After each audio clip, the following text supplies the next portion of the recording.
marhaban ahlan wa sahlan bikum ya nasla Taha wal Batuli.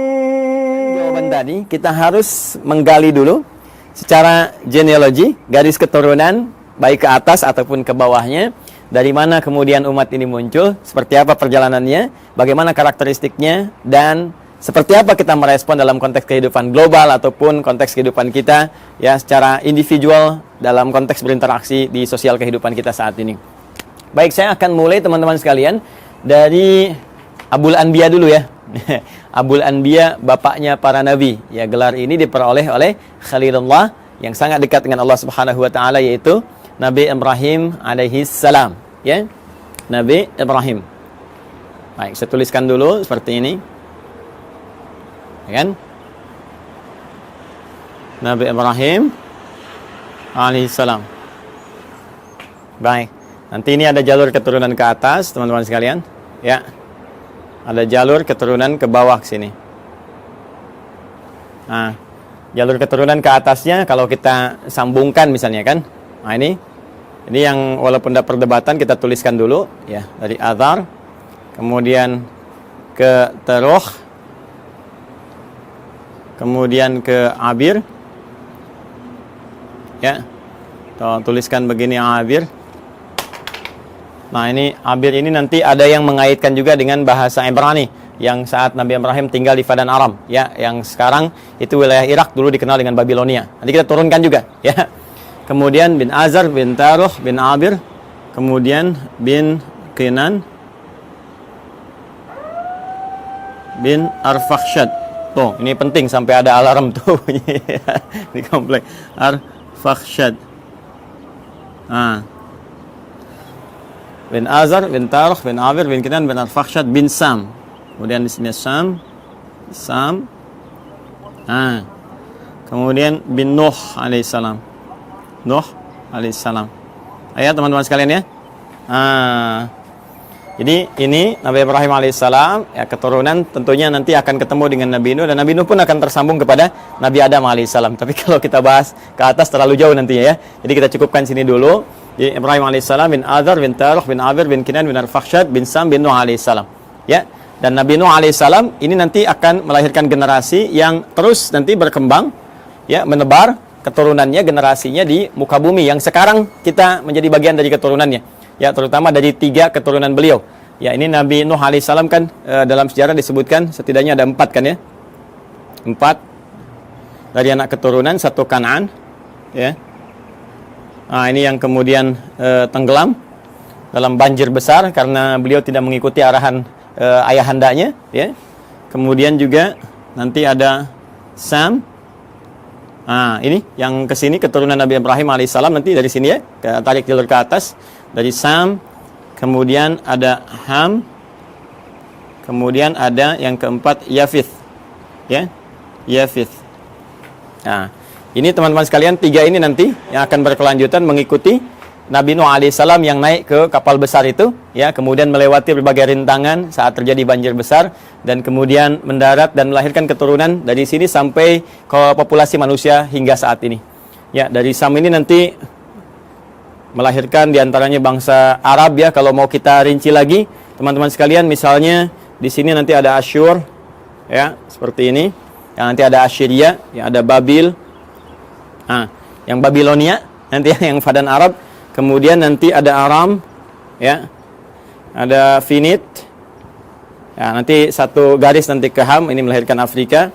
Kemudian juga nanti ada Kan'an, Kan'an, ini Palestina, ya, dan sekarang Palestina atau Filistin. Nah, ini yang Babilonia, yang Irak, ini yang Aram, ya, Aramai ke wilayah Syria yang ke sebelah sana. Ini Asyur, Assyria, Finit nanti ke sebagian, nanti ketemunya dengan jalur Ham nih, yang di Afrika. Kemudian ada Kaldan. Nah, ini Irak kuno, teman-teman sekalian. Kemudian juga ada Ibrani.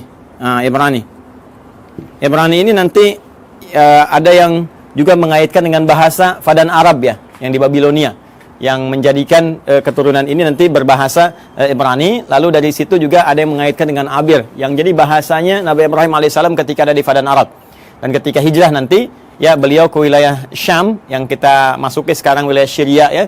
Syria, Yordania, Palestina ada di situ, kemudian juga Libanon. Nah, nanti kemudian bertransformasi bahasanya penyesuaian dengan Aramaik. Karena itu nanti dari Ibrani ke Aramaik. Nanti kita gali bagian aspek bahasanya ketika sampai ke sana. Kemudian di sini juga ada Masri ya yang nanti melahirkan turunan Mesir. Turunan Mesir karena perpaduan dari sini ya. Jadi kita temukan Asyur, Babil, kemudian Aram, Finit, Kan'an, Kaldan, Ibrani, Masri. Ini diantaranya ya. Kita 1, 2, 3, 4, 5, 6, 7, 8. Kita hitung ya, kurang lebih 8. Nah, nanti sama ini teman-teman sekalian yang populer nanti masuk kepada unsur Semitik yang sekarang ya, termasuk Arab di dalamnya. Jadi kalau ada kita dengar Smith ya, musuhnya Keanu Reeves ya, dalam Matrix itu ya, ada si Smith.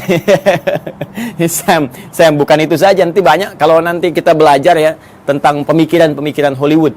Saya nggak berinteraksi dengan film-film dan sebagainya, tapi saya baca sejarah ya.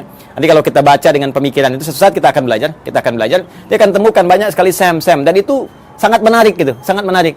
Ya kenapa temannya yang di Lord of the Ring itu kan yang mengiringi si Sam juga, ditransforma namanya Sam juga, nanti kadang-kadang ada Smith juga dan seterusnya. Nah itu ada kaitan-kaitan nanti ya, kaitan-kaitan dengan pesan-pesan Semitik. Cuma Semitik itu nanti tidak akan dikhususkan kepada golongan Yahudi saja.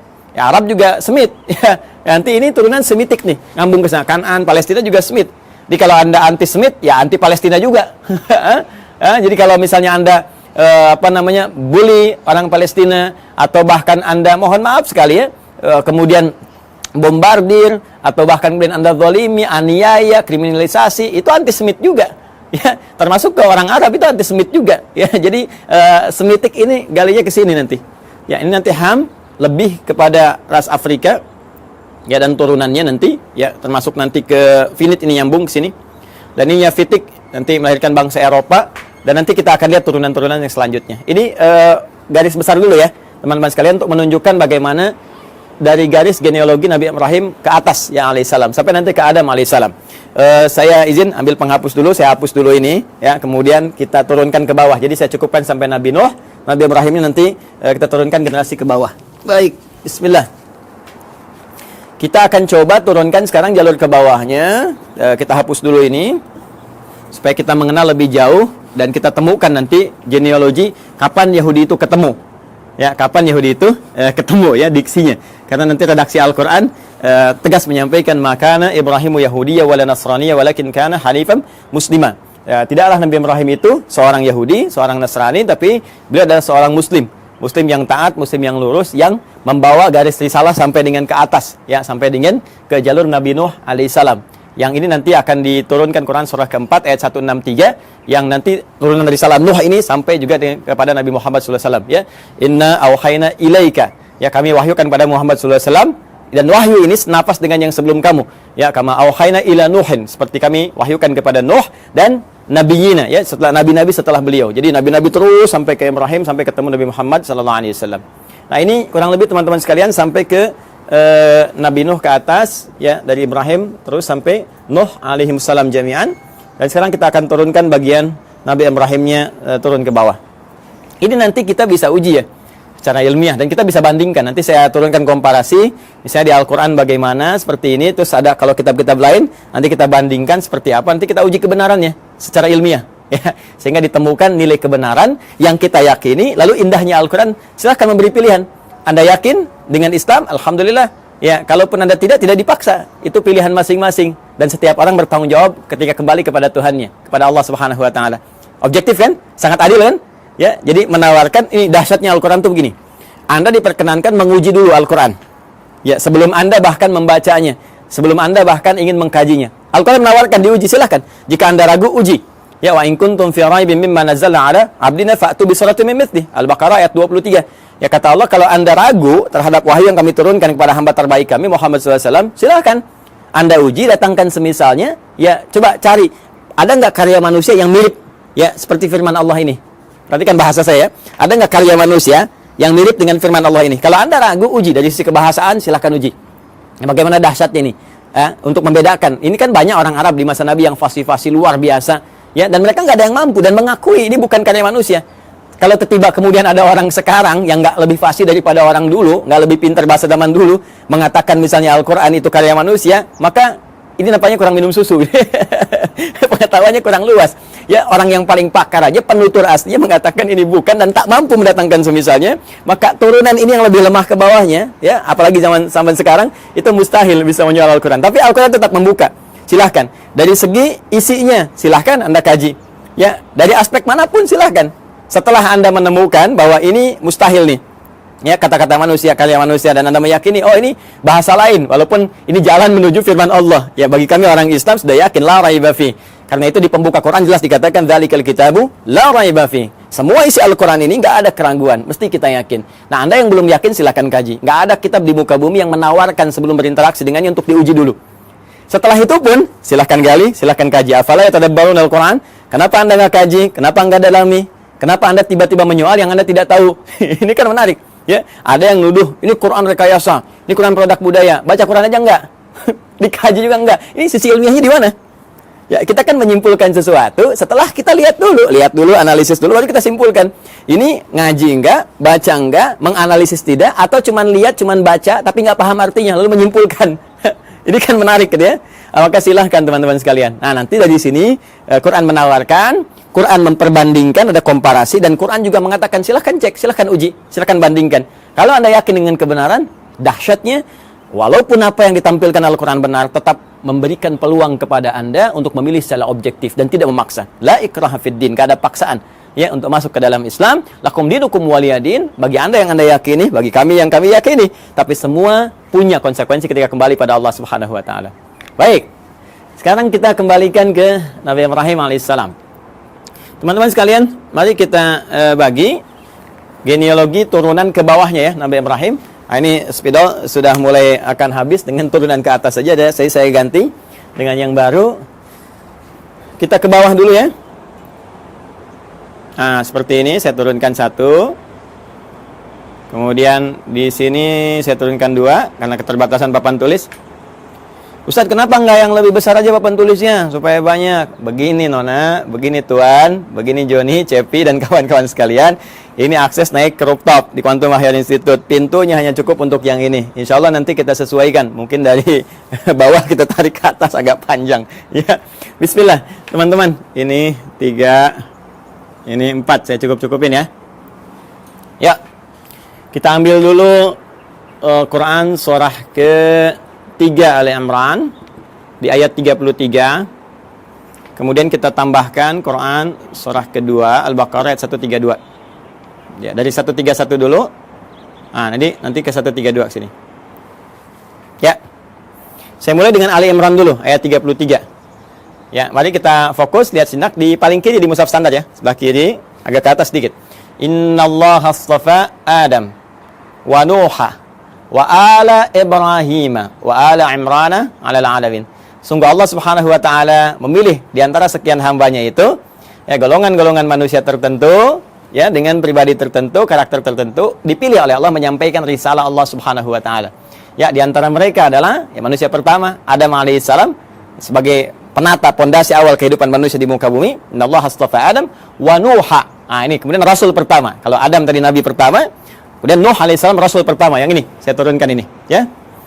Bin Nuh Matusyail bin ini dari Sam ke Nuh bin Matusyalah bin Kinan bin Anwas bin Tis bin Adam alaihissalam. Jadi dari Adam sampai ke Nabi Nuh alaihissalam. Wa Nuha wa ala Ibrahim. Kemudian keluarga Ibrahim. Nah, ketika menyebutkan Ibrahim disebutnya ala Ibrahim. Al Ibrahim, keluarga besar Ibrahim. Ya. Jadi kalau al ini teman-teman sekalian, ini menunjuk pada keturunan ke bawah ya. Terus tanpa batas nih. Ya, keturunan terus tanpa batas sampai dia berakhir. Ya. Makanya kalau ada surah Ali Imran berarti dari Imran dengan Hanna ke Maryam ke Isa, gitu kan? Nah, keturunan Ibrahim ini siapa saja? Nah, ini yang kita bahas wa ala Ibrahim ya wa ala Imrana 'alal 'alamin, dan juga keluarga besar Imran dari semesta alam. Kami pilih untuk misi dan risalah tertentu. Kemudian yang menarik ya teman-teman sekalian, ala Ibrahim ini nanti ada yang spesifik disebut dengan anak keturunan. Jadi kalau al itu terus ya sampai keluarga, sampai turunan ke bawah. Nanti dari turunan anak-anak ini teman-teman ya misalnya anak laki-laki atau ada anak perempuan, terus langsung turunannya ini secara langsung ya, secara langsung generasi pertamanya ini, nah, sampai dengan ke bawahnya nanti, itu bisa disebut secara genealoginya. Kalau ini kekeluargaannya, kalau ini genealogi turunan ke bawahnya itu disebut dengan bani namanya. Ya, jadi kalau satu laki-laki disebut ibnun, begini. Nah, kalau satu perempuan disebut ibnatun, begini. Karena ini hamzah wasol, kadang dibuang. Harakat jadi pindah ke sini. Kalau harakat dipindah, kemudian ujungnya wakaf mati, jadi bin istilahnya. Anak laki-laki. Ini dibuang, jadi bin, ini mati, jadi bintun, binti, anak perempuan. Ya, Isa bin Maryam. Isa anak laki-lakinya Maryam. Aisyah binti Abi Bakar radhiyallahu taala anhuma, ya. Sayyidah Aisyah binti Abi Bakar. Jadi anak perempuannya sahabat Abu Bakar. Ini kalau kita gabungkan keduanya, ya. Terus ke bawah ini, apalagi kalau ditambah jadi bani namanya. Ya, bani. Ya kan? Anak keturunan, garis keturunan, genealogi yang ke bawahnya. Baik. Nah, sekarang kita sambungkan ke Quran surah 2 Al-Baqarah ayat 131. 131-nya mengatakan, "Idz qala lahu rabbuhu aslim, qala aslamtu lirabbil alamin." Ini dasar pertama.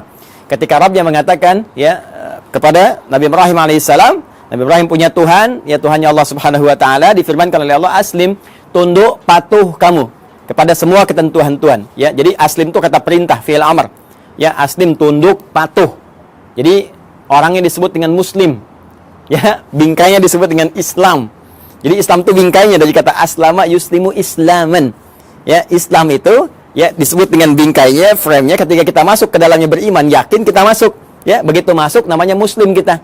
Keyakinan kita menjadikan kita mukmin. Mukmin itu keyakinannya, muslim itu orang yang masuk ke dalam bingkainya. Muslim.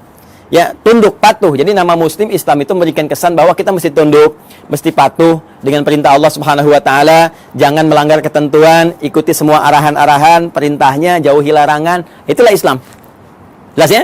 Orangnya muslim. Maka kata Allah Subhanahu wa taala berfirman pada Nabi Ibrahim, "Aslim, kamu tunduk patuh pada perintah Tuhan." Ya, maka beliau katakan, "Aslamtu lirabbil alamin." Saya siap ya Allah. Sami'na wa ata'na. Ya, kita tunduk, kita patuh, kita taat, ya kan? Maka beliau katakan, "Aslamtu lirabbil alamin." Saya tunduk, saya patuh ya Allah kepada Rabb semesta alam, seluruhnya tanpa kecuali. Maka di sini Al-Qur'an mengatakan beliau hanifah muslimah, orang yang lurus, yang tegak, yang patuh, muslim. Ya, sifatnya disebut apa tadi? Islam. Ya, jadi di sini kalimat pertama ingin saya tegaskan bahwa risalah-risalah yang dibawa Nabi Ibrahim sampai ke Nabi Nuh, ya, sampai bahkan ke Nabi Adam alaihissalam, sampai turunan di ke bawah, tidak akan lepas dari misi yang sama, yaitu misi untuk tunduk patuh pada ketentuan Allah Subhanahu wa taala. Tunduk patuh pada ketentuan Tuhan. Ditugaskan tunduk patuh. Jadi nggak ada nabi yang berkhianat. Ya, nggak ada nabi yang melanggar. Nggak ada nabi yang bergeser pada ketentuan Tuhan. Semua dijaga, penjagaannya disebut maksum. Karena itu sifat nabi, rasul itu punya sifat maksum, terjaga dari salah. Kalaupun naluri manusianya ingin berbuat salah, maka diluruskan. Tidak, ini ya, ini yang benar. Ya, walaupun bergeser dari nilai-nilai risalah ke kemanusiaan, nanti akan ditarik kembali. Ini manusia. Ya, sedangkan kamu punya visi kerasulan. Kamu manusia, kerjakan sifat kemanusiaannya, itu normal, itu biasa. Tapi risalah kerasulan menjagakan kamu terjaga dari perbuatan-perbuatan yang menyimpang. Maka disinilah kemudian kepatuhan, ketundukan itu dibangun. Karena itu, kepatuhan, ketundukan dalam bahasa Arab itu disebut dengan Islam namanya. Orangnya muslim. Karena itu semua risalah, bahkan dari Nabi terakhir, Nabi Muhammad SAW, sampai ke atas, risalahnya risalah Islam. Risalah yang menjadikan mereka tunduk, patuh kepada Allah, dan tidak menyimpang, tidak merubah apapun. Ini penting kalimat terakhir ini saya katakan. Tidak menyimpang, tidak merubah apapun. Termasuk merubah firman-firman Allah, ketentuan Allah, ya, hanya sebatas urusan-urusan dunia. Tidak, jauh daripada itu. Jelas ya? Kemudian amanat ini disampaikan kepada generasinya. Nah, ini dia nih. 132. Wa wassa biha Ibrahimu banihi. Dan mulai muncul. Wassa biha Ibrahimu banihi wa Yaqub. Muncul Yaqub. Ya baniya innallaha astafa lakumuddin fala tamutunna illa wa antum muslimun. Ya, maka Ibrahim mewasiatkan kepada generasinya termasuk nanti Yaqub. Kita lihat nanti Yaqub itu siapa. Baik, Ibrahim mewasiatkan kepada generasinya. Nah, ini genealogi ke bawahnya. Diwasiatkan ke bawahnya, ya sungguh Allah telah menetapkan bagi kalian satu tuntunan yang benar, pedoman yang benar yang harus dipatuhi. Ya, pedoman tuntunan frame tadi itu din, ya. Din kita kan namanya Islam tadi, ya, frame-nya kan Islam kan? Makanya di Quran surah ketiga, Quran surah 3 ayat 19 itu kata din disandingkan dengan Islam. Din disandingkan dengan al-Islam. Ya. Inna dina indallahil Islam. Innad dina 'indallahil Islam. Tadi frame-nya disebut Islam, kalau kita masuk frame ya ke dalamnya karena yakin, patuh, tunduk, ya yakin tanpa ragu disebut iman, orang yang mukmin atau amanah atau amanu. Jadi begitu kita masuk disebut ya ayyuhalladzina amanu. Frame-nya disebut Islam. Kalau sudah masuk mesti tunduk, patuh untuk mengerjakan semua ketentuan. Makanya nanti semua ketentuannya disebut silmi namanya. Quran surah kedua ayat 208. Ya ayyuhalladzina amanu, ay orang yang telah yakin ya tanpa ragu, udkhulu fis silmi. Maka tunaikan semua ketentuan-ketentuan dalam frame ad-din ini. Apa frame-nya? Islam. Artinya harus tunduk, harus patuh. Ya karena itu, di lain kesempatan Nabi Ibrahim menyebutkan di Quran surah kedua ayat 132, ya innallaha astafa lakumuddin. Allah telah memilihkan bagimu frame kehidupan yang ada pedoman di dalamnya, yaitu Islam. Patuh, ya. Ke siapa yang disampaikan? Bani. Kepada keturunan-keturunannya, anak-anaknya secara genealogis, ya. Nah, ini dia yang secara genetik kita akan turunkan. Siapa anak-anak ini? Bahkan di ayat ini diberikan kisi-kisi, salah satunya ada Yakub. Siapa Yakub itu? Kita yang coba akan turunkan, teman-teman. Baik, izin saya hapus dulu ini. Yang ini saya hapus, ya, supaya nanti kita mudah menurunkan keturunan secara genetik dari yang ini dulu. Bismillah, Nabi Ibrahim alaihissalam, beliau kemudian menikah. Ya, diberikan jalan oleh Allah Subhanahu wa taala untuk menampilkan risalahnya dan supaya risalah itu terus ya menyebar, meluas dalam generasi-generasi selanjutnya yang melanjutkan risalah ayahandanya tercinta yaitu Abul Anbiya. Maka Allah berikan kemudian jalan untuk pernikahan. Nah, ini jalurnya untuk menikah. Ya, bukan hubungan sembarangan gitu ya. Maka adalah kemudian perempuan yang sangat luar biasa terhormat. Terhormat, perempuan baik, suci, akhlaknya mulia dan cantik jelita. Nah, ini jarang sekali yang seperti ini, itu Sayyidah Sarah. Ya. Masih di Padan Arab nanti ya, di Babilonia nanti bertemu jodohnya dengan beliau. Kemudian nanti di sini ada Sayyidah Sarah binti Am al-Khalil. Am al-Khalil. Am al-Khalil ini binti pamannya Nabi Ibrahim sendiri. Jadi Nabi Ibrahim punya saudara, punya paman juga, nanti punya anak namanya Sarah, perempuan, nanti menikah. Ya. Makanya disebut Sarah binti Am al-Khalil. Ya. Sarah binti pamannya Nabi Ibrahim sendiri atau saudaranya ke atas ya, nanti di Babilonia dinikahkan nanti dengan ini, nanti kita akan turunkan. Kemudian dengan Sayyidah Hajar alaihassalam ya, al-Qibtiyah al-Misriyah, al-Qibtiyah al-Misriyah, al-Misriyah. Seperti ini. Baik, umumnya manusia saat ini atau kebanyakan gitu kan, orang-orang saat ini mengetahui dua ini ya, Sayyidah Sarah, Sayyidah Hajar, Sayyidah Sarah, Sayyidah Hajar, istrinya Nabi Ibrahim. Padahal nanti ternyata ada lagi yang ketiga namanya Kantorah. Kantorah bin Yaqtan, binti Yaqtan. Kantorah binti Yaqtan. Ini dia. Ada Kantorah binti Yaqtan. Ketiga dikenal juga dengan Kentura ya, Kentura, bukan Pantura, ingat ya, Kantura. Kantorah ya. Dan yang ini yang keempat di sini Hajun. Sayyidah Hajun binti Al-Amin. Masya Allah. 1, 2, 3, 4. Sayyidah Sarah binti Amil Khalil, Sayyidah Hajar Al-Qibtiyah Al-Misriyah, kemudian Sayyidah Kantorah binti Yaqtan, kemudian Sayyidah Hajun binti Al-Amin. Inilah 4 ya. 4 istri Nabi Ibrahim alaihissalam, dan dari sini kita akan turunkan dari keturunannya Sayyidah Sarah, kemudian melahirkan Nabi Ishaq alaihissalam. Ini dia. Sayyidah Hajar nanti melahirkan Nabi Ismail alaihissalam. Ismail alaihissalam. Nanti teman-teman penting saya sampaikan. Jadi ini Nabi Ismail alaihissalam lahir duluan. Ya, lahir duluan. Saat usia Nabi Ismail itu 14 tahun. Usia Nabi Ibrahim kisaran 120 tahun. Dan usia Sayyidah Sarah itu 90 tahun. Maka lahirlah Ishak. Ini kisahnya sangat menarik nih ya. Jadi Ishak itu di dalam bahasa Arab itu bisa seakar dengan kata dhahak. Ya, dhahak. Artinya tertawa bahagia. Ya, tertawa bahagia. Nah, kenapa ada kalimat ini? Ada sebagian yang menduga begini. Ada kaitan dengan Quran surah ke-11 ayat 71. Ya. sampai dengan sama juga dengan isyaratnya di Quran surah ke-51 Adz-Dzariyat ayat 24 sampai dengan 29. Di Quran surah 11 Hud ayat 71 itu jadi kisahnya begini. Kisahnya bahkan sampai viral ya. Itu kisahnya ketika datang malaikat ya, beberapa rombongan malaikat ingin menuju kaumnya Nabi Lut. Dikisahkan di sini nih. Quran surah 51 buka ayat 24-nya. Di sebelah kanan agak ke bawah. Ya hal ataka haditsu dhaif Ibrahim al-mukramin iddakhalu alaihi faqalu salama qala salam qaumum munkarun. Jadi datang serombongan malaikat mampir ke tempat Nabi Ibrahim, tujuan utamanya adalah ke saudara beliau di Nabi Lut ya. Jadi di situ di satu masa ada dua distrik berbeda, nabinya ada dua, rasulnya ada dua tuh ya. Jadi nggak setiap masa nabinya satu, boleh jadi setiap tempat itu yang berbeda ada nabi juga. Nah, ini keponakannya Nabi Lut, keponakan Nabi Ibrahim. Kemudian apa yang terjadi? Ketika akan datang yang menghukum umatnya Nabi Lut yang memang minta diadab, ini keterlaluannya, minta diadab ya, maka malaikat mampir dulu ke tempatnya Nabi Ibrahim. Ketika itulah mengabarkan bahwa Sayyidah Sarah ini yang sudah usia 90 tahun itu akan punya keturunan. Akan punya anak, akan mengandung. Maka di sini kemudian beliau disebutkan sambil menepuk wajahnya, fasaqat wajhaha wa qalat ajuzun aqim.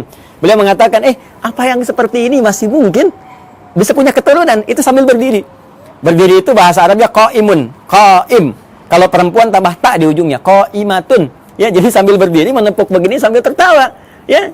Ini apa namanya? Yang seperti ini apa masih mungkin punya keturunan? Jadi ketawa gembira, tertawa tapi nepuk-nepuk, ya, seakan takjub dengan keadaannya. Maka di Quran surah ke-11 ayat 71 disebutkan, wa imra'atuhu qa'imatun fadhahikat fabasyarnaha bi Ishaq. Ya. Masya Allah. Wa imra'atuhu, sedangkan istrinya Nabi Ibrahim alaihissalam yaitu Sayyidah Sarah qa'imatun, langsung berdiri mendengar kabar itu. Ya, ketika malaikat mengatakan di surah ke-51 ini, ya, kemudian mengatakan fabasyaruhu bi ghulamin alim, dia akan dapat anugerah seorang anak yang sangat cerdas, gulamun alim. Kalau Ismail gulamun halim, kalau ini gulamun alim. Ya, halim itu cerdas dan perasa. Ya, tapi gulamun alim cerdas. Jadi anak kamu akan lahir darimu anak yang sangat cerdas, gitu kan? Anak jenius, cerdas, maka langsung bangkit menepuk, tertawa gembira. Apa mungkin yang masih begini masih punya keturunan? Ya, maka di Quran surah 71, di Quran surah 11, Quran surah 11 Hud ayat 71 dikatakan wa imra'atuhu qa'imatun fadhahikat, maka tertawa gembira dan sambil menepuk bagian pipinya, fabasyarnaha bi Ishaq, kami kemudian anugerahkan kepadanya namanya anak bernama Ishaq. Ya, yaitu apa? Memberikan kesan bahwa kamu kaget sambil tertawa, kami berikan seorang anak yang akan memberikan kegembiraan pada dirimu dan menghadirkan tertawa bahagia, tertawa gembira. Artinya yang selalu membuat engkau riang, membuat engkau bahagia sampai engkau tertawa gembira dan terhibur. Jadi apa yang kau rasakan seakan-akan sedih gitu kan, seakan merasakan kapan punya keturunan, sekarang kau tinggal gembira aja. Anak itu akan memberikan kesan kau sambil gembira, tertawa dan sebagainya. Itulah Ishaq. Jelas ya? Nanti ada Ismail dari Sayyidah Hajar, ya, alaihissalam. Ini disebut di Al-Quran ghulamun halim, anak cerdas yang punya empati tinggi, rasa tinggi. Sehingga nanti banyak kisah, kita akan masuk ke kisah itu ketika akan menurunkan Ismail sampai ke Nabi Muhammad SAW. Ya, itu bagaimana bapaknya akan membawa tugas yang tidak mudah meninggikan bangunan Ka'bah yang hancur atasnya di masa Nabi Nuh itu. Tiba-tiba nanti Ismail datang membawa batu, merasakan bagaimana beban kerja ayahnya, pengen bantuin. Ya, sehingga ketika Nabi Ibrahim mulai bekerja, tapaknya disebut Maqam Ibrahim. Nabi Ismail membawa batu disusun-susun, susunannya disebut dengan Hijr Ismail. Sampai sekarang sudah ada di area Ka'bah. Nanti puncaknya saat peristiwa kurban itu. Nanti ya, supaya nggak terlalu panjang, kita berhenti dulu di sisi genetik dulu ya, sampai sini. Nah, dari Kantorah, Sayyidah Kantorah, ini juga nanti menurunkan ada keturunan-keturunan. Ya, diantaranya nanti satu, Madian. Nah, nanti teman-teman pernah dengar Nabi Musa alaihissalam ketika dikejar-kejar ya, prajurit Fir'aun, ya, dalam peristiwa itu kan pergi ke Madian dulu kan. Nah, ini nanti ada keturunan dari Sayyidah Kantorah. Kemudian ada Madian, ada Zamran. Ya. Kemudian yang ketiga ada Suraj. Nah, kemudian juga kita temukan ada Yukshan. Nah, atau Yakshan, boleh dibaca Yakshan, Yukshan. Kemudian juga yang kelima ada Nasak atau Naksan. Ya, Nasak ya, atau ada yang menyebutkan Nakshan, ada yang menyebutkan Nasak, ya. Yang keenam sebetulnya ada 6 anak, cuma yang 6 tidak diketahui, tidak disebutkan. Jadi di Madian, Zamran, Suraj, Yuksan, Nasak, dan yang keenam ini tidak disebutkan, ya.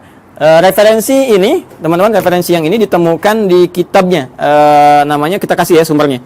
supaya nggak dikira ini ngarang-ngarang gitu kan. Atik nih. Nama kitabnya At-Ta'rif wal A'lam. Karya siapa? Syekh Abul Qasim As-Suhaili. Nah, ini bukan hanya saya yang pertama menyampaikan, bahkan dikutip pertama kali nanti yang di dalam satu kitab yang populer, nama kitabnya Al-Bidayah. Al-Bidayah wan Nihayah. Karya Al-Imam Ibnu Katsir. Kalau sama dengan cetakan yang kami jadikan referensi itu ada di jilid 1 halaman 407. Ya. Ini nanti disebutkan yang 5, cuma yang 6 nggak disebutkan. Ya, jadi ini ada Madyan, Zamran, Suraj, Yaksan, kemudian Nasak, teman yang ke-6-nya tidak disebutkan. Ya, kalau ada perbedaan-perbedaan sedikit tipis ya, kayak ini misalnya Nasak ada disebutkan Naksan, ini Yakshan, ada yang Yuksan, itu bacaan-bacaan di ahli bahasa atau ahli terjemah saja.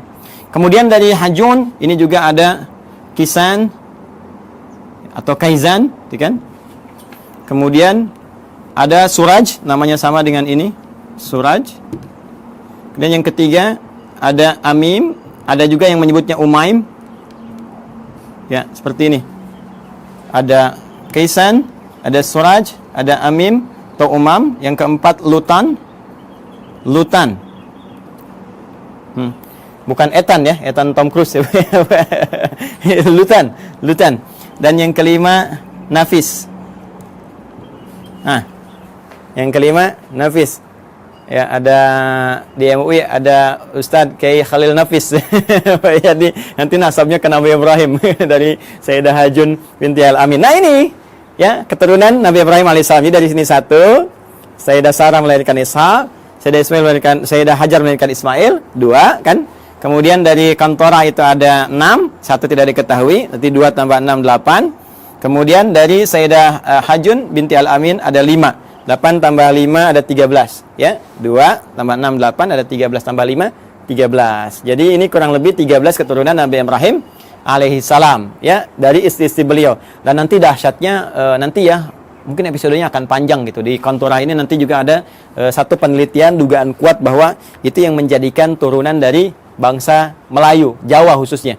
Ya disebutnya bangsa Jawi gitu kan. Jawi itu dulu ya mencakup Melayu semua, karena waktu ke Arab itu dikenalnya dengan Jawi, bangsa Jawi. Jadi Jawi itu bukan cuma Jawa, yang dalam konteks ini di kita di Indonesia ada Jawa Barat, Jawa Tengah, Jawa Timur. Tapi Jawi itu nanti luas, termasuk Melayu dan sebagainya. Nanti suatu saat kita akan belajar ke sana, insya Allah. Ini teman-teman sekalian, kurang lebih ya, ini referensinya, ini gambarannya. Nah, Yahudinya kan belum ketemu. Ya, sekali lagi, Yahudinya belum ketemu, maka kita harus turunkan minimal sampai tadi Yakub tadi, karena kan tadi saya katakan di Al-Baqarah 132 kan, waswabiha Ibrahimu banihi wa Yakub. Yakub siapa? Yakub. Karena ini urutannya di sini 1 2 3 4, kita turunkan ini dulu. Ya. Ini saya hapus dulu yang ini ya. Sudah dicatat ya?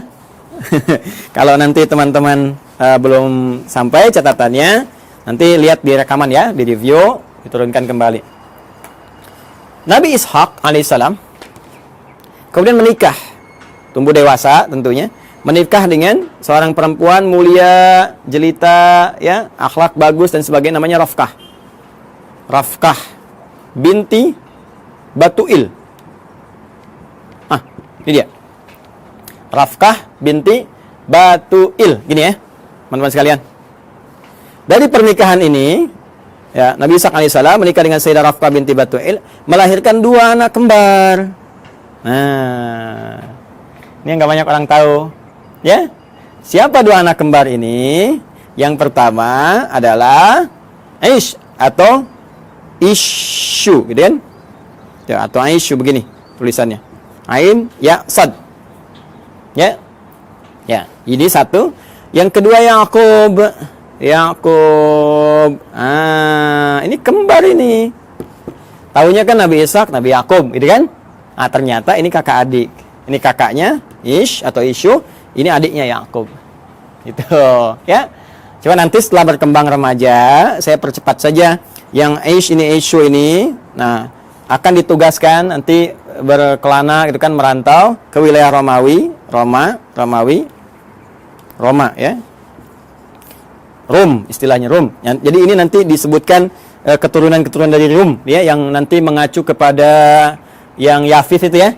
Yang Yafith generasinya itu asal generasi awal, cuma nanti yang ini yang memajukan, yang memberikan istilahnya arahan-arahan, gitu kan, mensibgah dan sebagainya. Ini nanti Aish atau Aisyu. Ya, jadi sudah ada Romawinya. Sudah ada Romnya, cuma ini nanti ke sini dan beraktivitas banyak di sini. Ya, dan ini nanti akan nyambung kepada generasinya Yafith yang dari Nuh alaihissalam tuh ya, yang Yafitik itu. Ini saya berhenti dulu sampai sini. Saya akan teruskan ke sini. Nabi Yakub kemudian diminta ya oleh ayahandanya Ishak alaihissalam untuk pergi ke Padan Arab. Padan Arab, tempat dulu Nabi Ibrahim kan beraktivitas dan seterusnya. Di Padan Arab ini, nah ini sudah kelihatan gitu ya, ada isyarat-isyarat bahwa ini kalau sudah jalurnya ke sana, ini ada jalur-jalur risalah, jalur kenabian dan sebagainya. Maka dimintakan untuk bertemu dengan abangnya Rifqah ini. Ya, abangnya Rifqah. Beliau punya abang, berarti paman ya ke sini ya, paman ya atau Pak D-nya gitu kan. Nah, punya abang namanya Laban. Laban. Ya, di sini punya abang namanya Laban. Ada juga yang menyebut dengan Laman namanya. Laban atau Laban. Laban. Bukan Gaban ya. Laban. Laban atau Laman. Nah, Laban secara singkat ini punya 2 orang anak. Ya. Saya ulangi ya. Punya berapa orang anak? 2 orang anak. Nah, teman-teman sekalian, singkatnya ketika Nabi Yakub alaihissalam itu datang ke Padan Arab, kan, ke Babilonia, mencari dan sebagainya, maka setelah perjalanan itu ditemukanlah nanti salah seorang perempuan bertanya kepadanya dan ditunjukkan tempatnya Laban. Ternyata itu anaknya. Siapa anaknya itu? Namanya Rahil. 1, Rahil. Jelas? Nah, ini anak yang pertamanya. Nah, kemudian teman-teman sekalian setelah tinggal di sini ditemukan juga kakaknya Rahil. Jadi yang pertama bertemu dengan Rahil dulu. Ini adiknya, adik. Nah, kemudian yang kedua bertemu dengan kakaknya Rahil, dipertemukan dengan kakaknya Rahil, ya. Siapa namanya? Nah, kakaknya Rahil ini namanya Laya, kan? Laya atau juga ada yang menyebut dengan Lea. Ini kan? Laya atau Lea. Nah, secara singkat ternyata beliau ini ditugaskan untuk menyampaikan pesan kepada Laban supaya ini bisa besanan. Nabi Ishak bisa besanan dengan Laban. Maka dimintalah untuk menikah, memilih salah satunya. Ya, memilih salah satunya, walaupun ada riwayat menyebutkan Nabi Nabi Yakub ini nanti ditawarkan untuk menikahi dengan Laya dulu, kakaknya dulu. Ya, jadi ini kakak didahulukan. Nah, kemudian beliau kan seorang yang sangat perasa ya. Yakub itu punya keunggulan yang luar biasa. Ya, beliau seorang yang sangat dekat ya dengan Allah, rajin ibadah. Kemudian lebih daripada itu juga sangat merasakan tidak ingin menyinggung orang, ya, curhatnya diserahkan kepada Allah sehingga orang-orang banyak nggak tersakiti. Jadi ini yang menjadikan beliau daripada nanti satu menikah, yang lain merasakan nggak nyaman, maka mengajukan dua-duanya aja dinikahin. Ya kan? Nah, ini belum turun syariat yang di era Nabi Muhammad SAW, turunnya Quran surah keempat An-Nisa ayat 23, larangan menikahi kakak adik. Ya, wa antajma'u bainal ukhtaini illa ma qad salaf. Paling kanan sebelah bawah di mushaf standar ya. Wa antajma'u bainal ukhtaini illa ma qad salaf. Dilarang bagi kalian untuk menikahi kakak adik ya secara langsung kecuali yang dulu pernah terjadi. Ya, karena keadaan sekarang beda. Dulu orang bisa mengendalikan, bisa tahu, bisa paham, dan untuk menjaga keturunan yang sangat terbatas keadaannya pada waktu itu. Sekarang sudah banyak menyebar. Makanya dilarang sekarang menikahi kakak adik dalam satu mahram. Ya dulu masih berlaku illa ma qad salaf. Maka dinikahilah kemudian Laya, ini pertama kali. Dan kemudian Rahil, yang kedua dinikahi. Ya. Dari Laya ini turun keturunan teman-teman sekalian ada 6 orang anak. Ya, 6 orang anak ini Rabin. Kemudian 2 Syam'un atau Simon. Dan yang ketiga Levi atau disebut juga dengan Lewi. Ya, Levi itu ya, Levi. Tulisannya begini, bukan Levis ya, Levi. Lewi gini. 4 Yahuda. Kemudian yang kelima Izakar. Ya. Yang keenam Zabulun. Dari Rahil melahirkan 2 orang anak, ya. 1 Yusuf alaihissalam, Rahil. Ya. Ini ibunya cantik sekali, cantik, jelita, taat, patuh. Makanya anaknya juga tampan luar biasa ya, tampan. Dan nantilah pas masuk cerita Nabi Yusuf, ini masih panjang, tenang aja teman-teman, masih panjang. Dan yang kedua Bunyamin, ya Bunyamin, ya.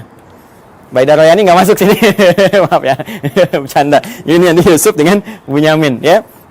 Berjalan, tiba kemudian sudah berumah tangga. Singkatnya, ini minta balik dulu, minta sowan lagi kepada bapaknya, gitu kan? Supaya nanti ada bekal-bekal yang terbaik untuk dilanjutkan dan seterusnya gitu kan. Nah, nanti teman-teman sekalian, sebelum kembali ini oleh Laban dihadirkan asisten rumah tangga untuk bantu baik kepada Rahel ataupun Leah supaya tugasnya lebih mudah. Karena tahu tugas Nabi Yakub pasti akan berat.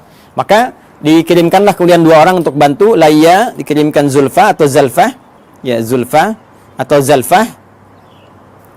Nah, kemudian dari Rahel pun dikirimkan Balha. Ya. Balha untuk membantu. Dan Nabi Yakub melihat, ini akan di rumah nih, banyak interaksi, ya, daripada nanti aneh-aneh, lebih baik jadi mahram sekalian supaya membantu ada dalam lingkup keluarga. Makanya dinikahilah kemudian ini juga sehingga genap 4 istri Nabi Yakub alaihissalam. Ya, nanti dari sini ada 2 anak lagi, ya, dari Zulfa dan dari Balha 2 anak lagi. Ini papan tulisnya nggak cukup nih kalau saya tuliskan. Ada Dan, ada Jad dan yang lainnya. Jadi dari sini saya sebutkan 2. Teman-teman sekalian, ada 2. Ini pun 2. Ya. Jadi dari sebelumnya 6 dari Leah, tambah 2 dari Rahil, 6 tambah 2, 8, tambah 2 dari Zulfa, 10, tambah 2 dari Balha, 12. Inilah dari 12 keturunan Nabi Yakub alaihissalam. Yakub alaihissalam ini keturunannya ada berapa? Ada 12. Yakub ini masih mengalami tentunya masanya bapaknya Ishak, dan ada yang menduga juga masih bertemu dengan Nabi Ibrahim. Jadi Nabi Ibrahim punya anak, nanti Nabi Ishak punya cucu Nabi Yakub, tapi keturunan ke sini belum tentu jumpa. Ya, di yang cicitnya lagi sampai ke Yakub masih ada. Maka Yakub meneruskan wasiat bapaknya Ishak, Ishak meneruskan wasiat bapaknya Ibrahim. Makanya seringkali ditemukan kalimat ya Ismaila wa Ishaqa wa Yaquba gitu kan, wal asbat. Asbat ini 12 ke sini. Jadi Yakub meneruskan ke sini. Ya, nah ini teman-teman sekalian gambaran ini. Nah, Nabi Yakub ini seperti saya katakan tadi, Nabi yang sangat baik, taat, patuh, gitu kan? Ciri-ciri hamba lah. Hamba dalam bahasa Arab disebut abdun. Dalam bahasa Ibrani pada saat itu disebut dengan Isra. Isra. Ya, hamba siapa ya? Hamba Allah. Jadi kan puncak pujian Allah kepada ya ciptaannya, makhluknya, manusia itu sifatnya bukan disebut Nabi Rasul. Nabi Rasul itu menunjuk pada tugas dan berita besar yang dibawa. Puncak pujiannya justru terletak pada kalimat hamba, abdun.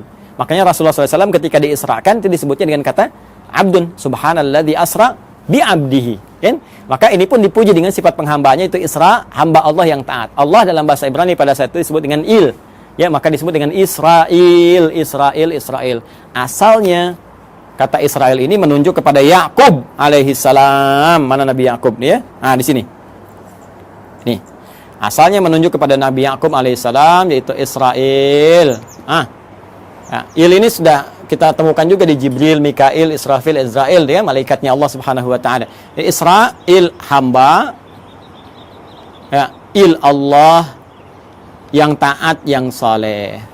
Anak-anak tadi yang ini, teman-teman masih ingat kan istilahnya? Ya kan? Kalau dikumpulkan semuanya menjadi bani kan istilahnya? Maka muncullah istilah Bani Israel, Bani Israel. Jadi asalnya konotasi Bani Israel itu positif. Anak-anaknya keturunan Nabi Yakub yang saleh, yang baik. Nabi Yakubnya yang saleh, yang baik. Nah, itu disebutkan Bani Israel supaya memberikan kesan untuk ikuti bapakmu. Jangan menyimpang, jangan jauh-jauh. Makanya di Quran nanti banyak diksi menunjukkan ya Bani Israel, ya Bani Israel. Disadarkan lagi, hai Bani Israel, kamu ini kan punya kelebihan, bapakmu itu baik, bapakmu saleh. Jangan berbuat seperti ini. Itu menodai cita keluarga, ya, menyakiti bapakmu dan memberikan kesan yang tidak bagus itu dalam keluarga, dalam keturunan. Maka perbaiki, ajak balik. Bahkan nanti diajak untuk kembali lagi. Ketika menyimpang, ajak balik. Sifatnya disebutkan, kata kerjanya disebutkan. Nah, apa sifatnya itu? Apa kata kerjanya? Dan dari mana kemudian muncul generasi Yahudi? Ya kan? Ada yang mengatakan ini paham keagamaan, ada yang mengatakan turunan dari 12 anak yang ini muncul. Siapa 12 anak ini yang melahirkan Yahudi? Apakah itu paham, benarkah paham keagamaan atau keyakinan? Atau doktrin tertentu? Ya, sampai kagetnya sampai tukang-tukang juga lewat ngasih intro. Kalau Anda mendengar, kita akan lanjutkan dan sambungkan di kesempatan yang lain insyaallah. Edisi yang perdana tentang genealogi Yahudi dalam Al-Quran, hadis-hadis Nabi, dan fakta sejarah yang kita gali. Adi Hidayat, semoga bermanfaat. Assalamualaikum warahmatullahi wabarakatuh.